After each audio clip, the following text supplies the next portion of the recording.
Hello guys, welcome to the law hunt. तो आप लोग की रिक्वेस्ट पे कि हम लोग अगर D U L L B के लिए प्रिपेयर कर रहे हैं तो कौन से टॉपिक्स पढ़ने चाहिए, उसके इंपॉर्टेंट टॉपिक्स के बारे में, साथ साथ एलिजिबिलिटी क्या होते हैं, नंबर ऑफ सीट्स क्या है, एग्जाम के बारे में और सब जानकारियाँ, नंबर ऑफ डिस्ट्रीब्यूशन कैसे होते हैं, सिलेबस क्या है, इंपॉर्टेंट टॉपिक्स हमें क्या पढ़ने चाहिए, वो सब चीज़ें हम यहाँ पे डिस्कस करेंगे। तो अगर आपको ये वीडियो पसंद है, अगर आपके लिए हेल्पफुल है, तो ज़रूर वीडियो को लाइक कीजिए। कमेंट सेक्शन में अपने वैल्यूएबल जो भी कमेंट्स हो सकते हैं, जो अगर कुछ सुझाव है तो वो ज़रूर बताइएगा। चलिए स्टार्ट करते हैं। सबसे पहली बात होती है कि how to prepare for D U L L B की अगर बात की जाए, अगर आप प्रिपेयर करने जा रहे हैं तो कौन कौन से टॉपिक्स आपको माइंड में रखने चाहिए। तो उसकी बात की जाए तो यहाँ पे हम देखेंगे कि सबसे इंपॉर्टेंट बात होती है कि एलिजिबिलिटी क्या है। एलिजिबिलिटी ये है कि आपको ग्रेजुएट होना है। ग्रेजुएट होने के साथ साथ आपको ये देखना है कि अगर आप जनरल कैटेगरी से तो आपको 50% ग्रेजुएशन में मार्क्स होने चाहिए। फिर अगर आप O B C, S C S T या एस सी एस टी से हैं तो आपको यहाँ पे चाहिए 45%। ये आपकी एलिजिबिलिटी हो गई। किसी भी स्टेट यूनिवर्सिटी से कहीं से भी हैं, ग्रेजुएट हैं आप, तो आप इसके लिए अप्लाई कर सकते हैं। कोई भी एज बाउंडेशन नहीं है। सबसे अच्छी बात एल एल बी में यही होती है कि कोई भी एज बाउंडेशन नहीं होता है, आप किसी भी एज में कर सकते हैं। नंबर ऑफ सीट्स की बात की जाए तो वो बहुत ही है, मोर देन इनफ है। आप समझ लीजिए कि अगर आपने अच्छी खासी तैयारी की है तो आपका डी यू में एडमिशन होना है। बस अपने ऊपर भरोसा करिए। यहाँ पे 3000 सीट्स हैं, जो कि बहुत ज़्यादा सीट्स हैं। इतना कोई भी यूनिवर्सिटी नहीं देती है 3 LLB के लिए, तो ये बहुत ही अच्छी बात है कि 3000 सीट्स यहाँ पे हैं। तो आराम से अगर आपने अच्छी पढ़ाई की है तो यहाँ पे सोचिए कि आपको डी यू में पढ़ेंगे, ऐसे समझ लीजिए। फिर अबाउट एग्ज़ाम की बात की जाए तो एग्ज़ाम का जो मोड है वो ऑनलाइन होता है और क्वेश्चन जो होते हैं वो सारे के सारे इंग्लिश में आते हैं। ये बात आपको याद रखनी है कि इंग्लिश में ही क्वेश्चंस आएंगे। बहुत सारे स्टूडेंट्स मैसेज करते हैं कि मैम क्या यहाँ पे जो क्वेश्चंस हैं वो हिंदी में भी आते हैं, तो नहीं, हिंदी में नहीं आते, याद रखिएगा। एग्ज़ाम जो होता है वो ऑनलाइन होता है। 100 क्वेश्चंस होते हैं, टोटल क्वेश्चन 100 होते हैं। अगर मार्क्स डिस्ट्रीब्यूशन की बात कीजिए 100 है। 100 इंटू 4, एक क्वेश्चन जो होता है वो 4 मार्क्स के होते हैं। तो 400 नंबर के पूरे पेपर होते हैं, जहाँ पे अगर आप सही करते हैं क्वेश्चंस तो एक क्वेश्चन के लिए आपको 4 मार्क्स मिलते हैं, और अगर आपने एक क्वेश्चन गलत किया तो वहाँ पे 1/4 आपकी माइनस मार्किंग हो जाएगी। ओके। फिर सिलेबस की बात की जाए तो हम लोग सिलेबस की बात आगे करेंगे, जहाँ पे जो मेजर्स जहाँ से क्वेश्चन बने हैं उन चीज़ों की बात की जाएगी। साथ में साथ आपको टॉपिक्स के बारे में बात की जाए, इंपॉर्टेंट टॉपिक्स क्या हो सकती है। इंपॉर्टेंट टॉपिक्स के बारे में आपके बहुत रिक्वेस्ट आते हैं कि कौन से टॉपिक्स पढ़ने हैं, तो मैंने जैसे पढ़ाई की थी वैसे ही मैं आपको बताऊंगी कि क्या टॉपिक्स आपको पढ़ने हैं। तो चलिए आगे देखते हैं कि अदर कौन से एक्सपेक्ट हम लोग को दिमाग में रख के चलने चाहिए कि अगर हम लोग D U L L B 2022 के लिए प्रिपेयर कर रहे हैं या 2023 के लिए प्रिपेयर करने का सोच रहे हैं, तो हमें कौन से चीज़ें जो है वो दिमाग में रखनी चाहिए। तो यहाँ पे पहली चीज़ होती है कि व्हेन टू स्टार्ट, हमें स्टार्ट कब करना चाहिए।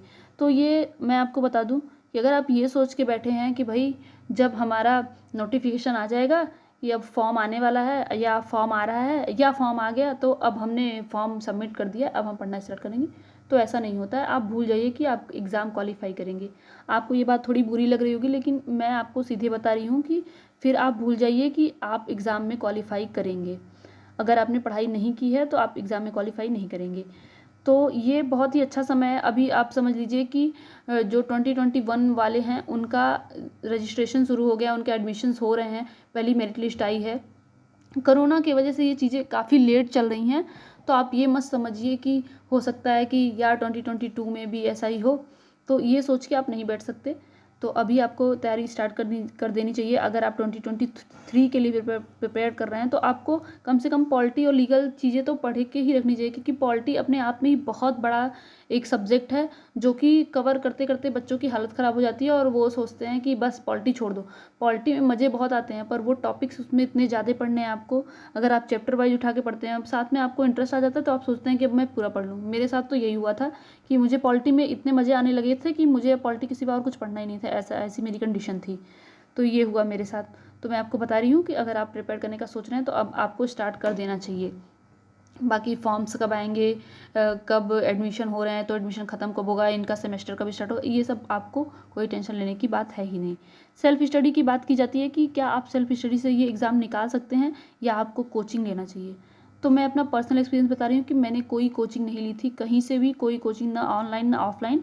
मैंने बस यूट्यूब और जो चीज़ें ऑनलाइन अवेलेबल हैं वहाँ से मैंने पढ़ाई की। जो बुक्स मेरे साथ थी, मेरे पास थी, उनसे मैंने पढ़ाई की और मैं वहाँ से क्वालिफाई हुई। तो मैं आपको बता दूं कि कोचिंग आपको करना है तो आप करिए भाई, आपके पास पैसे हैं। मैं आपको बता सकती हूँ कि आप अगर कोचिंग में आपको इन्वेस्ट करने के पास उतने पैसे नहीं हैं, आप सोचते हैं कि मैं सेल्फ स्टडी से निकाल सकता हूँ, तो मैं आपको बता दूं कि सेल्फ स्टडी से आराम से आपका एग्ज़ाम निकल जाएगा। आपको कोचिंग के चक्कर में मॉक के इसके उसके पीछे भागने की कोई ज़रूरत नहीं है। फिर अगर आप करना चाहते हैं तो ज़रूर कीजिए, सेल्फ स्टडी से आप एग्ज़ाम निकाल सकते हैं। मैं बस आपको इतनी बात बता रही हूँ। सिलेबस जो है वो सिलेबस की बात हम आगे करेंगे। सिलेबस जो है वो ये नहीं कह सकते कि बहुत ज़्यादा सिलेबस है, या ये भी नहीं कह सकते कि सिलेबस बहुत कम है। सिलेबस हाँ अच्छा खासा है, ठीक ठाक है। अगर आप थोड़ी बहुत पढ़ाई करते रहते हैं, आपने कहीं कहीं जो कॉम्पिटिटिव एग्ज़ाम्स होते हैं, जॉब्स के लिए जो वैकेंसी आती है, अगर आप वहाँ पे अप्लाई कर रहे हैं तो जनरली सी बात है कि आपने थोड़ी बहुत तो पढ़ाई की है, तो आपके लिए ये थोड़ा ईजी हो जाएगा। और कट ऑफ की बात की जाएगी, कट ऑफ कितनी जाती है, तो 2020 में जो कट ऑफ थी वो 225 गई थी। लेकिन अगर हम लोग 2021 की बात करते हैं, फर्स्ट मेरिट लिस्ट आ चुकी है, वहाँ पे जो 234 मार्क्स है वहाँ पहली मेरिट लिस्ट में गई है। अब इससे ज़्यादा कम जो है वो कट ऑफ कितना ही जाएगा ये हम लोग अंदाज़ा नहीं लगा सकते हैं, क्योंकि देखिए अभी तक तो इतना ही था कि लोग कहते थे कि अगर आप 225 में तो आपका एडमिशन हो जाएगा, जब तक मेरिट लिस्ट नहीं आई थी। अब जब मेरिट लिस्ट आ गई है तो अब देखेंगे, पहले तो जब एग्ज़ाम दे के आया तो सब यही बोलते थे कि पेपर बहुत टफ था, कट ऑफ बहुत लो जाएगी। पेपर टफ था, लेकिन हर साल बच्चे कुछ ज़्यादा ही मेहनत करते हैं। अगर आपको एडमिशन चाहिए तो बाकी जो जितने मेहनत कर रहे हैं आप उनसे ज़्यादा, आप समझिए कि अगर 16,000 अप्लाई कर रहे हैं तो आप उन 16,000 से क्या अलग कर रहे हैं, कितना ज़्यादा एफर्ट लगा रहे हैं, तो तभी आपका होना है। आप 225 सोच के बैठे हैं कि लास्ट ईयर 225 गया था तो वहाँ नहीं होना है कुछ। तो आपको हमेशा जो पिछले साल का कट ऑफ था उससे ज़्यादा एम करके चलना है। अब मान लीजिए कि इस साल का कट ऑफ आप एक समझ के चलिए कि बहुत कट ऑफ बहुत कम जाता है, तो अगर 230 चला गया, वैसे लगता नहीं कि जाएगा, 230 अगर चला भी गया, चलिए मान लीजिए कि 225 भी गया, मान लेते हैं कि अगर 225 भी गया, 228 भी गया, जो भी गया, तो आपको जो एम करके चलना है वो आप 260 एम करिए। आप कम से कम इतना एम करिए कि मुझे इतना तो एग्ज़ाम में लाना ही है, उससे कम नहीं लाना है। जब आप ज़्यादा एम करते हैं तभी आप उसके अप्रॉक्स पहुंच पाते हैं। अगर आप कम एम करके चलेंगे, अब आपने सोच लिया कि मुझे बस 225 ही तो चाहिए, मैं इतने के लिए ही पढ़ूंगा, तो समझ लीजिए कि फिर आपका 215 आएगा। इतना समझ के चलिए, ये मेरा पर्सनल एक्सपीरियंस है इसलिए मैं बता रही हूँ। फिर आपको प्रीवियस ईयर ज़रूर करना है। और अगर आप डीयू के लिए प्रिपेयर कर रहे हैं, या बीएचयू के लिए कर रहे हैं, एमएससीटी के लिए कर रहे हैं, इलाहाबाद के लिए कर रहे हैं, लखनऊ यूनिवर्सिटी के लिए कर रहे हैं, कहीं के लिए भी कर रहे हैं, आपको प्रीवियस ईयर ज़रूर करना है। और अगर आप बीएचयू, डीयू या लखनऊ यूनिवर्सिटी, एमएससीटी जिसके लिए भी कर रहे हैं, तो आपको कम से कम बीएचयू का तो आप कर लीजिए पेपर। अगर आप सिर्फ डीयू के लिए प्रिपेयर करें तो उसका मैथ स्किप करिए। अगर आप डीयू के लिए प्रिपेयर कर रहे हैं तो उसका मैथ स्किप करिए। बाकी आपको जो उसका जीएस है, स्टैटिक जीके, लीगल और करंट अफेयर के टॉपिक्स कहाँ से आ रहे हैं, ये आपको ग्रैप्स करके निकालना होगा। ऐसे आपको नहीं समझ में आएगा कि क्या पढ़ना है, तो वहाँ से आपको आइडिया मिलते हैं। फिर आपको डीयू के भी पास्ट ईयर क्वेश्चंस लगाने हैं, एमएससीटी के लगाइए, फिर अगर लखनऊ यूनिवर्सिटी के मिल सकते हैं उनका लगाइए। थोड़ी बहुत आइडिया आपको हो जाएगी कि आपको क्या पढ़ना है। तो ये तो हो गई प्रीवियस ईयर की बात। अब हम लोग इम्पॉर्टेंट टॉपिक्स और सिलेबस की बात करेंगे।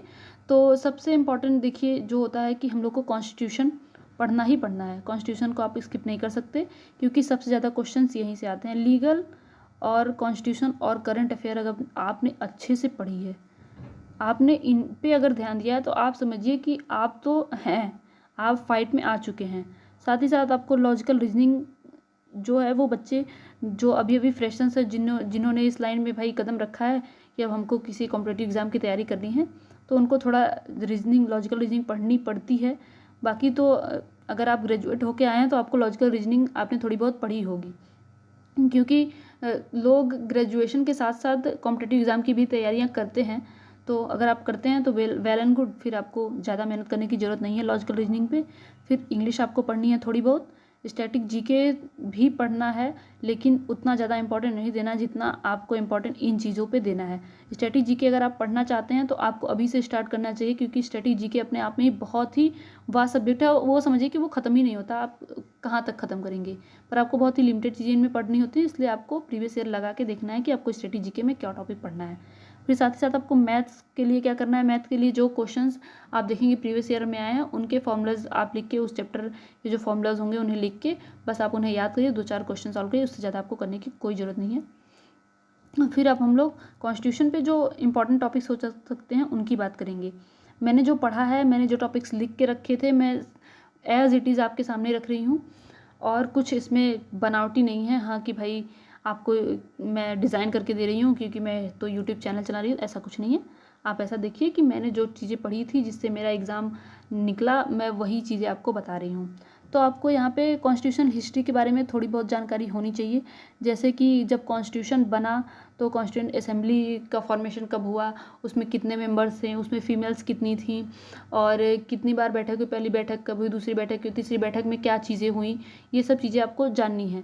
साथ ही साथ रेगुलेटिंग एक्ट जो पहला था उसके थ्रू क्या चीज़ें आई, फिर दूसरे के थ्रू थोड़ी बहुत चीज़ें, तो आपको ये सब आइडिया होना चाहिए। रेगुलेटिंग एक्ट क्यों आया, गवर्नमेंट ऑफ इंडिया एक्ट, थोड़ी बहुत जानकारी आपको होनी चाहिए। तो कॉन्स्टिट्यूशन हिस्ट्री में आपको ये चीज़ें पढ़नी है। फिर सोर्स जो है वो कॉन्स्टिट्यूशन ऑफ इंडिया के वो चीज़ें पढ़नी है। फीचर्स ऑफ इंडियन कॉन्स्टिट्यूशन की जो फीचर्स हैं वो पढ़ना है। प्रीएम्बल के बारे में आपको बहुत ही अच्छे से जानकारी लेनी है कि जैसे प्रीएम्बल में जो संशोधन हुए, अमेंडमेंट हुए, वो कब हुए, साथ ही साथ उसमें कौन कौन से वर्ड्स जोड़े गए, क्या हम लोग प्रीएम्बल को अमेंड कर सकते हैं, ये सब चीज़ें। प्रीएम्बल को ही आपको भी याद करना होता है क्योंकि उसमें दे देता है कि इसको लगाओ सीरियल नंबर से कि कौन कौन से वर्ड कैसे सीरियल में आते हैं, ये सब चीज़ें क्वेश्चंस बनते हैं तो आपको उन्हें पढ़ना है। यूनियन एंड इट्स टेरिटरीज पढ़ना है, सिटीजनशिप पढ़ना है, fundamental rights, directive principle of state policy, fundamental duty, president, vice president, prime minister, Lok Sabha, Rajya Sabha, ये चीज़ें आपको पढ़नी है। आप स्क्रीनशॉट लीजिए, आपको वीडियो थोड़ा बहुत स्किप करके आप देख सकते हैं, मुझे कोई दिक्कत नहीं है। आप स्क्रीनशॉट लीजिए कि आपको इन टॉपिक्स को जरूर पढ़ना है। साथ ही साथ आपको अमेंडमेंट्स पढ़ने हैं। अमेंडमेंट से क्वेश्चन हर बार बनते हैं, ऐसा कोई भी किसी भी साल ऐसा नहीं हुआ कि अमेंडमेंट से क्वेश्चन नहीं बने।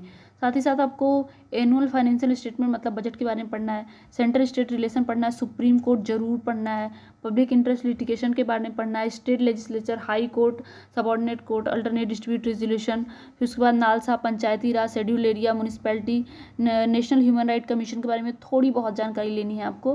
फिर सेंट्रल विजिलेंस कमीशन के बारे में, जो ये चीज़ें जो हैं इनके बारे में आपको थोड़ा थोड़ा जानकारी लेनी है। जैसे सीबीसी कब आया, सीबीसी अभी करंट में कौन है, और सीबीसी जो है वो किस कमेटी के रिकमेंडेशन पे आई, ये सब चीज़ें आपको पढ़नी है। ये सब चीज़ें आपको बहुत ज़्यादा नहीं पढ़नी है और ये आपको कैसे पता चलेगा कि कौन सी चीज़ें आपको ज़्यादा पढ़नी है, कौन सी चीज़ें कम पढ़नी है। जैसे सुप्रीम कोर्ट आपको बहुत पढ़ना है, कैसे पता चलेगा, जब आप प्रीवियस ईयर सॉल्व करेंगे, आप क्वेश्चन वहाँ से देखेंगे कि वहाँ से कैसे क्वेश्चन बन रहे हैं, क्या उनसे डीप क्वेश्चन बन रहे हैं या उनसे ऊपर ऊपर से क्वेश्चन बन रहे हैं, उनसे नंबर ऑफ क्वेश्चन कितने रिपीट हुए हैं, तो आपको वहाँ से ही आइडिया लगेगा। फिर उसके बाद इंपॉर्टेंट कमिटीज़ एंड कमीशन पे मैंने एक वीडियो बना रखी है, आप चाहें तो उन्हें देख सकते हैं। फिर जो भी कमिटीज़ एंड कमीशन करंट में रहते हैं उनसे भी क्वेश्चंस बनते हैं, अगर आप चाहेंगे तो मैं उन पे भी वीडियो बना दूंगी। अगर आपको कोई भी राय चाहिए, किसी भी आपके प्रिपरेशन में आपको कोई भी प्रॉब्लम्स आ रही हैं, तो आप चाहें तो मुझे टेलीग्राम पे मैसेज कर सकते हैं। टेलीग्राम ग्रुप का लिंक मैं डिस्क्रिप्शन बॉक्स में दे दूँगी। अगर आप पर्सनली बात करना चाहते हैं तो मैं आपके मैसेज का रिप्लाई भी करूँगी। अगर आपको कोई भी गाइडेंस चाहिए तो मैं आपको दूँगी, ठीक है। मैं आपके साथ हूँ, आपको डरने की कोई ज़रूरत नहीं है कि यार अगर सेल्फ स्टडी में कूदे हैं तो कैसे होगी तैयारी। फिर आपको ऑफिशियल लैंग्वेज के बारे में थोड़ी बहुत जानकारी देखनी है। Parts of constitution of India के बारे में पार्ट्स की बात की जाए तो कम से कम जो पार्ट्स में आपको क्या पढ़ना है कि किस पार्ट में क्या है। जैसे फर्स्ट पार्ट की बात की जाए तो फर्स्ट पार्ट में क्या चीज़ें दी हैं, तो यूनियन टेरिटरीज दी हैं, सेकंड पार्ट में सिटीजनशिप, ये चीज़ें आपको थोड़ा बहुत याद करके रखना है। कम से कम पार्ट 10 तक तो आपको याद करके रखना है किस पार्ट में क्या है। फिर इलेक्शन कमीशन आपको पढ़ना ही पढ़ना है, आप नहीं छोड़ सकते इनको। कैग के बारे में पढ़ना है, अटॉर्नी जनरल, यूपीएससी और स्टेट पीएससी के बारे में थोड़ी बहुत जानकारी आपको लेनी है। तो ये आप मैं इसे क्लियर कर देती हूँ, आप चाहें तो इसका स्क्रीनशॉट लेके रख सकते हैं कि आपको कौन कौन से टॉपिक्स पढ़ने हैं। फिर आगे चलते हैं, यहाँ पे हम लोग बात करेंगे लीगल एप्टीट्यूड के बारे में, हमें क्या क्या पढ़ना है। लीगल एप्टीट्यूड में मैंने कौन से टॉपिक्स पढ़े थे मैं आपको वो बताऊँगी। तो टॉट आपको पढ़ना है। टॉट मैंने इसलिए पहले नंबर पर रखा है क्योंकि मुझे टॉट पढ़ने में बहुत मज़ा आया था, इसलिए मैं टॉट को पहले नंबर पर रखूँगी। टॉट से क्वेश्चंस बनते हैं, हर साल बनते हैं। और अगर आपको लग रहा हो कि यार कैसे कह रही हैं कि बनते हैं कि नहीं बनते, प्रीवियस ईयर सॉल्व करो, खुद पता लग जाएगा। फिर आपको कॉन्ट्रैक्ट पढ़ना है, आईपीसी के बारे में थोड़ी बहुत जानकारी लेनी है, कॉन्ट्रैक्ट आपको अच्छे से पढ़ना है। हिंदू लॉ के बारे में पढ़ना है, हिंदू लॉ से जो क्वेश्चंस है वो 2020 में बहुत सारे क्वेश्चंस थे, और ऐसा हुआ कि जब 2020 में बहुत सारे क्वेश्चन हुए, कुछ बच्चे ऐसे थे कि जिनका 2020 में नहीं हुआ, उन्होंने 2021 में लग के हिंदू लॉ पढ़ा, और फिर 2021 में हिंदू लॉ से क्वेश्चंस नहीं आए मतलब आए लेकिन कम आए। तो आपको एकदम से नहीं कूद जाना है, पर आपको ये टॉपिक्स छोड़ के भी नहीं चलना है। मुस्लिम लॉ के बारे में आपको पढ़ना है कि जैसे निकाह क्या होता है, फिर उसमें सेपरेशन के कौन कौन से प्रोसेस दिए हैं। अगर पति पत्नी अपने खुद के ऐसे डिवोर्स लेते हैं, दोनों मिल के डिवोर्स लेना चाहते हैं, तो उसको क्या बोलते हैं। फिर जो पति डिवोर्स दे देता है तो उसे क्या बोलते हैं, पत्नी अगर डिवोर्स देती है तो उसे क्या बोलते हैं। ये सब चीज़ें आपको थोड़ी बहुत जानकारी होनी चाहिए। फिर आईपीआर आपको पढ़ना ही पढ़ना है, आईपीआर नहीं छोड़ सकते, आईपीआर बहुत ही इंपॉर्टेंट है। आईपीआर में कौन कौन से टॉपिक्स पढ़ने हैं, अगर इन सब में भी आपको कौन टॉपिक पढ़ना है, इस पर भी अगर आप वीडियो चाहते हैं तो आप कमेंट सेक्शन में ज़रूर बताइएगा। मैंने जो टॉपिक्स पढ़े हैं वो बहुत ही मेरे लिए हेल्पफुल थे। मैंने टॉपिक्स उठा के पढ़े, मैंने ऐसे पढ़ा ही नहीं कि यार टॉट उठा लो और पूरा टॉट पढ़ डालो। मैंने टॉपिक्स पढ़े, कॉन्ट्रैक्ट पढ़े तो ऐसे ही पढ़े, टॉपिक्स पढ़े कि जहाँ से क्वेश्चन बन रहे थे। तो मैंने प्रीवियस ईयर किया है। अगर आप चाहें कि मैंने कैसे नोट्स बनाए थे, मैंने कैसे सॉल्व किया था पेपर को, फिर मैं कैसे एनालिसिस करती थी, मैं अपनी कॉपी आपको दिखा दूंगी। अगर आप चाहते हैं तो कमेंट सेक्शन में ज़रूर बताइएगा, मैंने उस पर भी एक वीडियो बना दूंगी। फिर एंटी टेरर लॉ की बात की जाए तो एंटी टेरर लॉ के बारे में बस आपको ये पढ़ना है कि पोटा कब आया, पोटा का फुल फॉर्म क्या होता है, टाडा कब आया, टाडा का फुल फॉर्म कौन होता है, पहला एंटी टेरर लॉ कौन सा था, बस ये, इससे ज़्यादा आपको कुछ नहीं पढ़ना। लीगल मैगजीम और लीगल टर्म्स आपको ज़रूर पढ़ने हैं। अगर आप बीएचयू के लिए प्रिपेयर कर रहे हैं तो अब तो आप इन्हें छोड़ ही नहीं सकते। इस बार तो बीएचयू ने इतना परेशान किया, सब इतने परेशान थे कि यार इतने सारे लीगल मैगजीम, वो भी इतने उटपटांग से कि वो तो शायद जो जिनकी एलएलबी हो रही होगी या जिन्होंने एलएलबी कर ली होगी उनको ही पता होगा भाई, ऐसे पेपर्स में क्वेश्चंस आए थे। फिर सीआरपीसी से आपको थोड़ी बहुत जानकारी लेनी है। फिर यहाँ पे है एनजीटी से जानकारी लेनी है कि एनजीटी क्या है, कब आया एनजीटी के पहले जज कौन थे, अभी जज कौन है, और इसका जो है ये ऑफिस कहाँ कहाँ पे है, ये चीज़ें आपको पढ़नी है। फिर इंटरनेशनल ट्रीटीज एंड कन्वेंशन के बारे में पढ़ना है। इसमें आपको यूनाइटेड नेशन बहुत ही ज़्यादा इंपॉर्टेंट है। यूनाइटेड नेशन पर मैंने वीडियो बना रखा है, आप चाहें तो वहाँ से विजिट कर सकते हैं। यूनाइटेड नेशन में आपको एक चीज़ और देखनी है कि यूनाइटेड नेशन से जो करंट अफेयर है आप उन्हें भी अवॉइड नहीं कर सकते, यहाँ पे आपको उसे पढ़ना ही होगा। अगर आपको वीडियो चाहिए तो ज़रूर बताइएगा। फिर करंट अफेयर्स की बात की जाए तो करंट अफेयर भी मैंने ऐसे ही पढ़े थे कि मैंने उठा के पूरा करंट अफेयर नहीं पढ़ा, मैंने टॉपिक्स पढ़े और मेरे लिए हेल्पफुल थे। अगर आपको मंथली करंट अफेयर पढ़ने हैं तो बहुत सी ऐसे चैनल हैं जो कि मंथली करंट अफेयर के बारे में चीज़ें पढ़ाती हैं, आप वहाँ से पढ़ सकते हैं। जो कि ज़्यादा से ज़्यादा 40-45 क्वेश्चन कराते होंगे, वहीं पे जाइएगा। आपको ज़्यादा, आप किसी स्टेट पीएससी या आईएएस की तैयारी नहीं कर रहे हैं, याद रखिएगा, आप एलएलबी 3 ईयर लॉ के लिए प्रिपेयर कर रहे हैं तो आपको वहीं से तैयारी करनी है।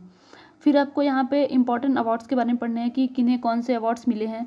स्पोर्ट्स के बारे में पढ़ना है, स्पोर्ट्स बहुत ही इंपॉर्टेंट है। अगर डीयू के लिए प्रिपेयर कर रहे हैं तो इनका तो भाई स्पोर्ट्स से इतने क्वेश्चंस आते हैं ना कि अगर आपने स्पोर्ट्स अच्छे से पढ़ लिया तो आपका आधा करंट अफेयर तो समझ लीजिए यही है। स्पोर्ट्स रिलेटेड जो अवार्ड्स हो सकते हैं, स्पोर्ट्स रिलेटेड कौन सी को किसने जीता, क्या चीज़ें हैं, किसको ध्यानचंद अवार्ड मिला, किसको राजीव गांधी का नाम चेंज करके जैसे रखा गया ध्यानचंद, तो ये सब चीज़ें आपको पढ़नी है। फिर बुक्स एंड ऑथर थोड़ा बहुत देखना है आपको।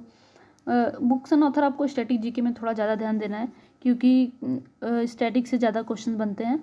फिर थोड़ा बहुत आपको देख लेना है बस। इंडेक्स और रैंकिंग आपको जरूर पढ़ने है, नोबेल प्राइज़ पढ़ना है, इंपॉर्टेंट डेट्स के बारे में पढ़ना है। फिर आपको यूनाइटेड नेशन, मैंने बता ही दिया कि यूनाइटेड नेशन को आप नहीं छोड़ सकते। यूनाइटेड नेशन आपको करंट में भी पढ़ना है और लीगल में भी पढ़ना ही है। फिर फर्स्ट इन इंडिया, और फर्स्ट इन इंडिया में जो अभी करंट में जो चीज़ चल रही वो, और अगर फर्स्ट इन इंडिया में कोई वुमेन है भाई तो आप उन्हें मत छोड़ के जाइएगा। मैं आपको बता रही हूँ इनसे क्वेश्चन जरूर बनता है और हर बार बनता है। ठीक है, तो चलिए आगे चलते हैं। रीजनिंग में आपको क्या क्या पढ़ना है, रीजनिंग देख लीजिए। नंबर सीरीज पढ़ने हैं आपको, एनालॉजी पढ़ना है, फिर sitting arrangement, direction and distance, inequality, odd and out, calendar, watch, coding decoding, syllogism और ब्लड रिलेशन। इतने ही टॉपिक पढ़ने हैं। साथ ही साथ आपको, अगर आप प्रीवियस ईयर लगा रहे हैं तो वेल एंड गुड, क्योंकि प्रीवियस ईयर से आपको बहुत सारे आइडिया मिल जाएंगे कि कैसा क्वेश्चन आते हैं और कौन से टॉपिक्स पढ़ने हैं। ये मैंने जो किए तो वो मैं बता रही हूँ। साथ ही साथ मैंने प्रीवियस ईयर लगाए थे, मैंने बीएचयू के भी लगाए, डीयू के भी लगाए, तो वहाँ से मुझे आइडिया हुआ कि हाँ ये क्वेश्चंस आ रहे हैं, ऐसे इस टॉपिक से आ रहे हैं, तो मैंने वहाँ से क्वेश्चंस किए। ठीक है, फिर आगे चलते हैं। इंग्लिश की बात की जाए तो इंग्लिश देखिए 10 दिन में या 2 महीने में या 3 महीने में बहुत अच्छी इंग्लिश किसी को नहीं आ सकती। तो हाँ, यहाँ आपको पेपर निकालना है। इस बार जो क्वेश्चंस आए थे कॉम्प्रहेंशन से ही आए थे, और ज़्यादा 2-3 साल से शायद ऐसा ही हो रहा है कि कॉम्प्रहेंशन से ही क्वेश्चंस आ रहे हैं। वन वर्ड सब्स्टिट्यूशन आपको देखना है। बस ऐसा करिए कि गूगल पे डालिए वन वर्ड सब्स्टिट्यूशन, जो टॉप में चल रहे हैं, जो करंट में चल रहे हैं, जो किसी पेपर में भी आ चुके हैं, तो आप उन्हें उठा के पढ़ लीजिए। एंटोसाइनो आपको पढ़ना है, एंटोनिम सिनोनिम्स पढ़ने ही पढ़ने हैं, इन्हें उठा के पढ़िए थोड़ा बहुत रोज़। अगर 5-5 10-10 भी कर रहे हैं तो बहुत है आपके लिए ऐसा समय। ईडियम फ्रेजेस आपको करने हैं।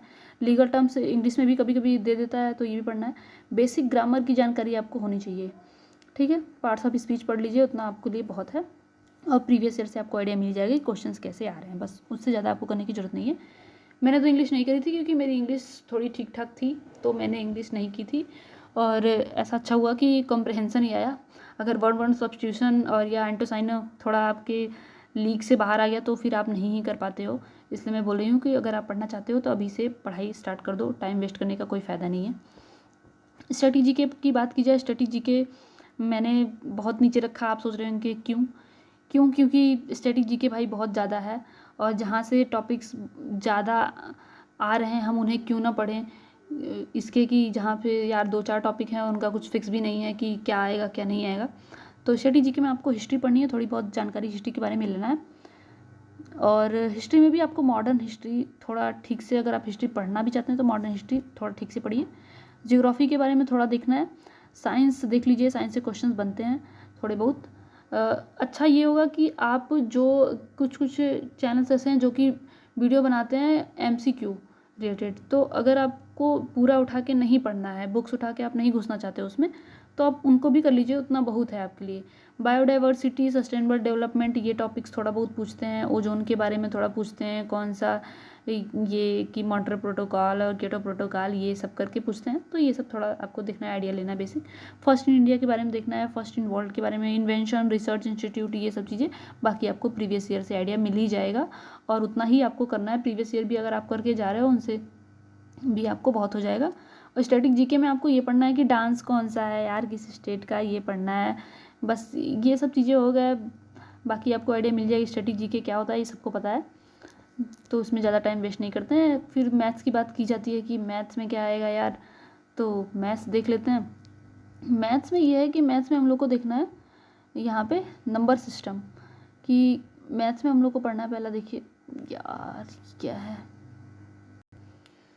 हाँ, तो मैथ्स में क्या पढ़ना है। अगर मैथ्स की बात की जाए तो भाई मैंने तो मैथ्स छोड़ा था, पर आपको सजेस्ट नहीं करूँगी कि मैथ्स छोड़ो, क्योंकि एग्ज़ाम है तो आपको थोड़ा सीरियस है आप, तो आपको थोड़ी बहुत तैयारी करनी चाहिए। मैथ्स में आपको नंबर सिस्टम पढ़ना है, सिंप्लीफिकेशन पढ़ने हैं, average, age, percentage, profit loss, ratio and proportion, time and work, distance and speed, probability और मीन मीडियन मोड के बारे में आपको पढ़ना है। थोड़ी बहुत जानकारी फिर आप प्रीवियस ईयर लगा रहे हैं उनसे आपको आइडिया हो ही जाएगा। बस इससे ज़्यादा आपको मैं कुछ सजेस्ट नहीं करूँगी। इनके फार्मूलाज आप लिखिए, इन्हें 2-4 क्वेश्चन रोज करिए, बस उससे ज़्यादा आपको कुछ करने की ज़रूरत नहीं है, कुछ भी करने की ज़रूरत नहीं है। मैथ्स अगर आप करंट अफेयर, कॉन्स्टिट्यूशन, लीगल और स्टैटिक, यूनाइटेड नेशन, ये सब चीज़ें अगर आप करके जा रहे हैं, तो रीजनिंग कर रहे हैं आप, इंग्लिश कर रहे हैं, तो एक बार आप मैथ्स को थोड़ा कम वैल्यू देंगे तो ठीक भी है, क्योंकि नहीं आते क्वेश्चंस, पर रिस्क नहीं ले सकते, इसलिए थोड़ा बहुत पढ़ना है, ठीक है। तो यहाँ पे वीडियो ख़त्म होती है। अगर वीडियो आपके लिए हेल्पफुल है तो प्लीज़ कमेंट सेक्शन में बताइएगा, और साथ ही साथ वीडियो को लाइक कीजिएगा, हमें बहुत मोटिवेशन मिलता है। और all the best for your preparation. अगर आपको और भी किसी टॉपिक्स पे वीडियो चाहिए तो ज़रूर बताइएगा। साथ ही साथ हम अब स्टार्ट करने वाले हैं कि करंट अफेयर हम पढ़ेंगे, कैसे पढ़ेंगे, क्या टॉपिक्स होंगे, वो सब चीज़ें बहुत ही जल्द वीडियो अपलोड होगी। और जो भी हेल्प चाहिए आप कमेंट सेक्शन में बताइए। साथ ही साथ टेलीग्राम पर जुड़िए हमसे, जो भी हेल्प चाहिए हम ज़रूर करेंगे। Thank you for the watching.